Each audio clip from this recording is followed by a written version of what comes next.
This is my unpopular opinion about Liverpool. Last week I had one about Arsenal, and it was Arsenal fans need to relax. This week it's about Liverpool, and it's Liverpool have actually overachieved this season. If the barometer is last season. No, hold on, Yinka. If the barometer is last season. And this is what I mean. Okay. So last season, they finished with 67 points. Mm-hmm. Right? Right now, with 3 games to go, they're on 75. Right? So let's give them 2 wins and 1 draw in their last 3 games because of their funk. Mm-hmm. That will give them 7 points. So that will put them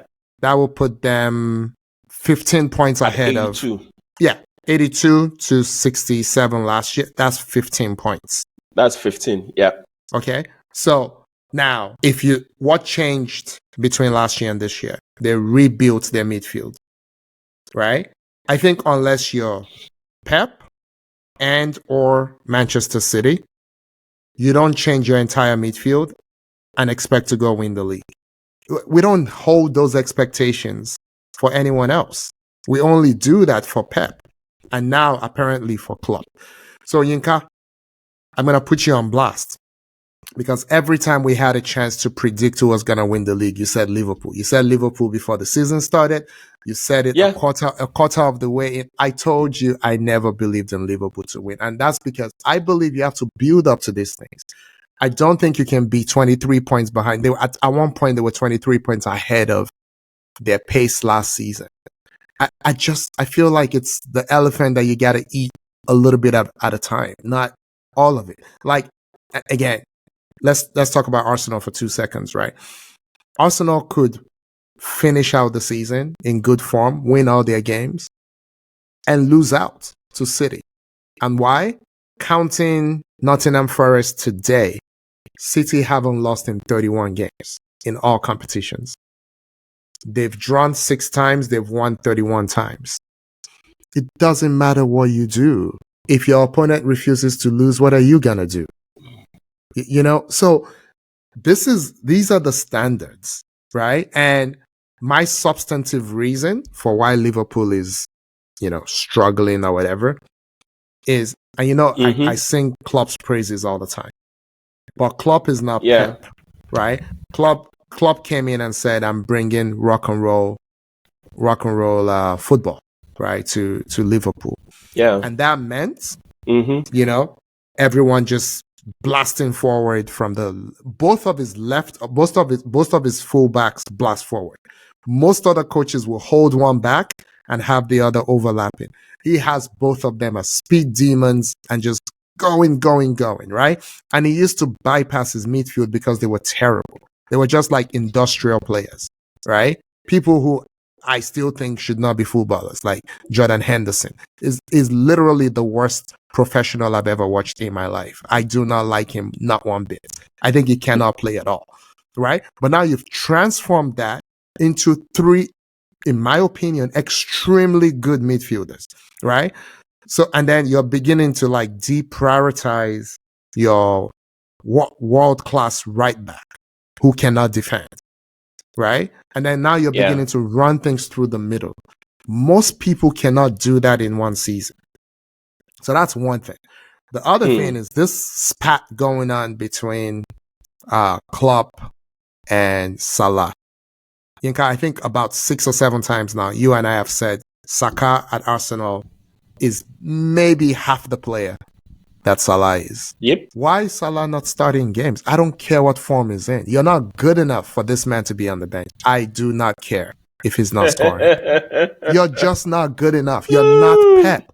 Pep can do craziness like that. Pep was benching Aguero when Aguero still had 3 years left in him, right? But you're not Pep. And your team is not City. Your 80 million pound striker is misfiring. Jota, your best finisher, not named Salah, can't stay healthy. Firmino, who used to weave everything together for you, is in Saudi. Mane has been gone forever. Diaz is crazy. He can run and outrun everybody, but you can't build around that. Diaz probably should be coming off the bench. Why is Salah not starting? So I don't know what caused the fight yesterday. But I know you're overdoing this stuff when you say, I'm just gonna bench him. I'm gonna put him on the bench right next to Nunes. It's not Nunes. This guy's a world-class, absolute world-class player who just scores 30 goals just for kicks. What are you doing? You let him play himself out of the funk. He's 31. He's not a baby. He's been there. He's done that. He's worn the t-shirt. You can see it with his counterpart at Arsenal. Saka, by all indication, is having a funky season. He's not playing well.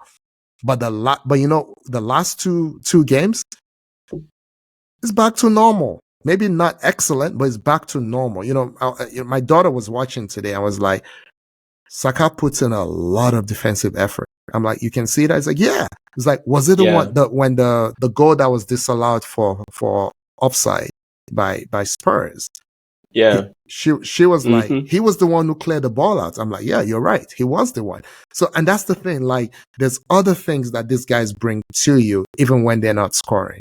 I can't see a better decoy in the league than Salah, except when he's on the bench. Why are you making it easier for your opponents? Why are you overthinking and trying to outthink yourself? So, I love Klopp. He's going to be missed. But one more thing I'm going to say, one of the reasons you thought they would win is you thought him announcing he's going to leave will galvanize them. I thought it might actually derail them, right? And the reason I said that was, look, Mourinho, when he had the horses, won leagues. Everyone thought he was so great at Porto, but the fact that you didn't know those players doesn't mean those players were not great. Mourinho had excellent players at Porto. Right? We found out later how excellent they were when they dispersed out of the Portuguese league. I mean, he had Deco. He had, what's the name of the South African Sergio guy up front? He had Ferreira. He had Paulo Ferreira. Benny McCarthy. Benny McCarthy up front. He had Benny McCarthy. He had Carvalho at centre back. Oh my God. Carvalho was, oh my God. I mean, look, Carvalho, you can argue, was as good as John Terry. That team was stacked. He just got them. He got them when they were 22 and 23 and 24 and 25. I mean, Deco was arguably a world-class player at the time. Benny McCarthy was performing at a 30-goal a season kind of clip, So Mourinho is great. Mourinho is motivational. Mourinho was in his prime, but he had his horses. That's why he won. So the message becomes hollow when you don't have the horses. You know what I mean? So I didn't believe in that motivational part of it because I thought the team had depth, but I didn't think they had enough quality. So I didn't think the motivation was going to be enough because they still haven't really replicated that Mane, Firmino, Salah. They hadn't replicated that. VVD is not what it used to be. Van Dijk, and Robertson I still love. But the other guy, Trent Alexander-Arnold still cannot defend. Robertson can defend. So I just thought, man, but you never know if they refuse to lose, they're gonna win the league. Was what I said. There was a time they were 8 and 5 points ahead of their two rivals. It just didn't work out for them. But I knew it wasn't gonna work out for them for those reasons. But anyway, so that's my unpopular opinion. They did overachieve. The new guy coming in will have some work to do. That there's a lot of players on that team. There's a lot of young players who are pushing to come in, but the new guy has to decide who are we, how do we want to play, and is defense important to us, or do we just want to keep playing rock and roll ball and then yo-yo all over the place? Yinka, I yield my time. Good. So I agree with most of the things that you said. No, it's true. I agree with most of the things that you said, but there was something you said that kind of swung me to that position. Okay, tell me. You said in comparison to last season. Absolutely. If that is it, I agree with you. Absolutely. Right? But if you look at this season in a silo, in isolation, there's nothing. This is major bottling. I'm sorry. There's nothing. There's no way. There's nothing else you can call it. It is major bottling. And you know why I thought Liverpool were going to do this? For the first half of the season, Liverpool didn't have their key players.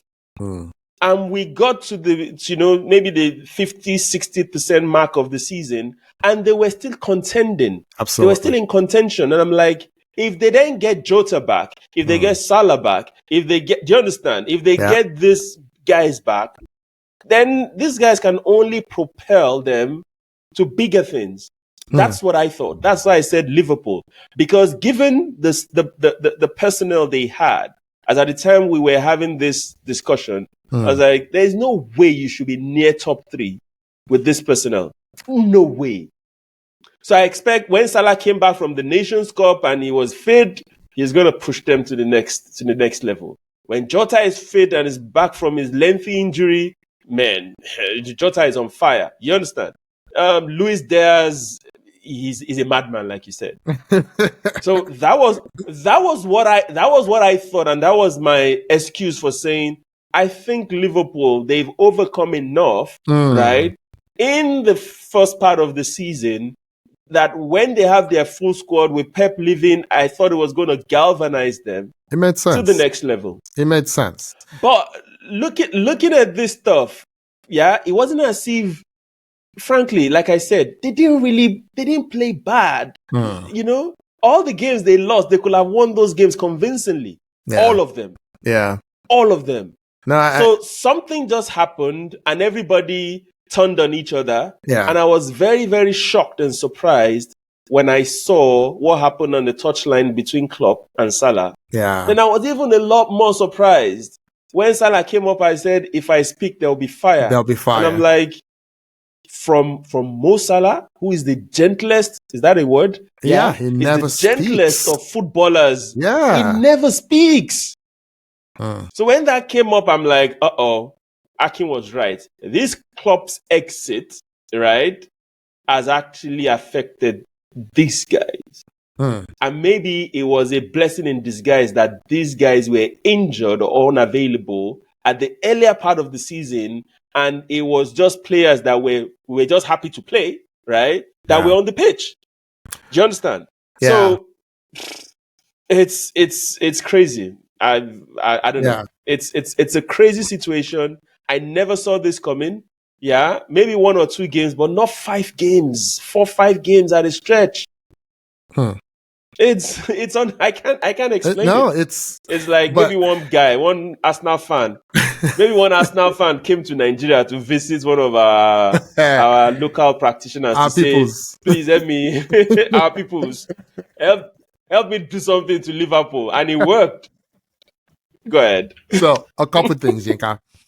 So one is I'm looking at my EPL predictions before the season started. I like to do it before the season starts. Yeah. I know some people who will be watching this who like to do it when the transfer window closes. That's weak. Do better. You know, like do it when the season starts. We know players can come and go. Do your research. Anyway, let me move on.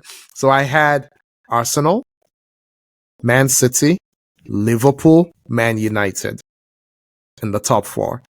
And then I had Newcastle 5th and Villa 6th. Clearly, I didn't put our friendly neighbors in North London anywhere near it, you know. But my point is, I expected Liverpool to bounce back. But I expected them to bounce back in phases. You know, I didn't expect them to bounce back at the City level. And I expected, to be honest, a natural drop, like a hangover, so to speak, for Arsenal. But to be honest, I really trust Arteta. And I thought Declan Rice was going to be a game changer. And I thought that defense would get even better with Urian Timber. Urian Timber was the reason. I thought, okay, the left back thing will never see Zinchenko again, thank God. So that will save us a few points. But Urian Timber ends up getting injured in his first game. We know how that goes. But the Declan Rice thing has worked. He's been Arsenal's best player. But anyway, so that was my first point, my predictions. My second point is I think we may have been looking at the Klopp leaving thing the wrong way. Instead of asking what effect is it going to have on the team, we should be asking what made him want to leave. What was going on in the team that made him want to leave? We all just assumed it was, oh, I can't compete with Pep. I think there were some internal things going on because think about it. It was a leak. We found out through a leak in November, right? And then the club had to like scramble and, quickly announce it or whatever. I think there was something going on. Either he was clashing with management. I don't think that's it. I think it was more clashing with players. And I think that's the one thing that is now spilled out on that sidelines pat with Salah. So I think that's the angle we haven't really thought about. Yeah. Well, don't let's speculate. We'll get to know afterwards. Yeah, someone at the Athletic. We'll get to know. Someone at the Athletic will do an expose. So someone at the Athletic, Mr. Einstein. But yeah, David Ernsten would do something, with his little baseball cap. He will do something. Exactly. He will do something. That guy knows. He knows more than he should. I'm telling you. Oh my goodness.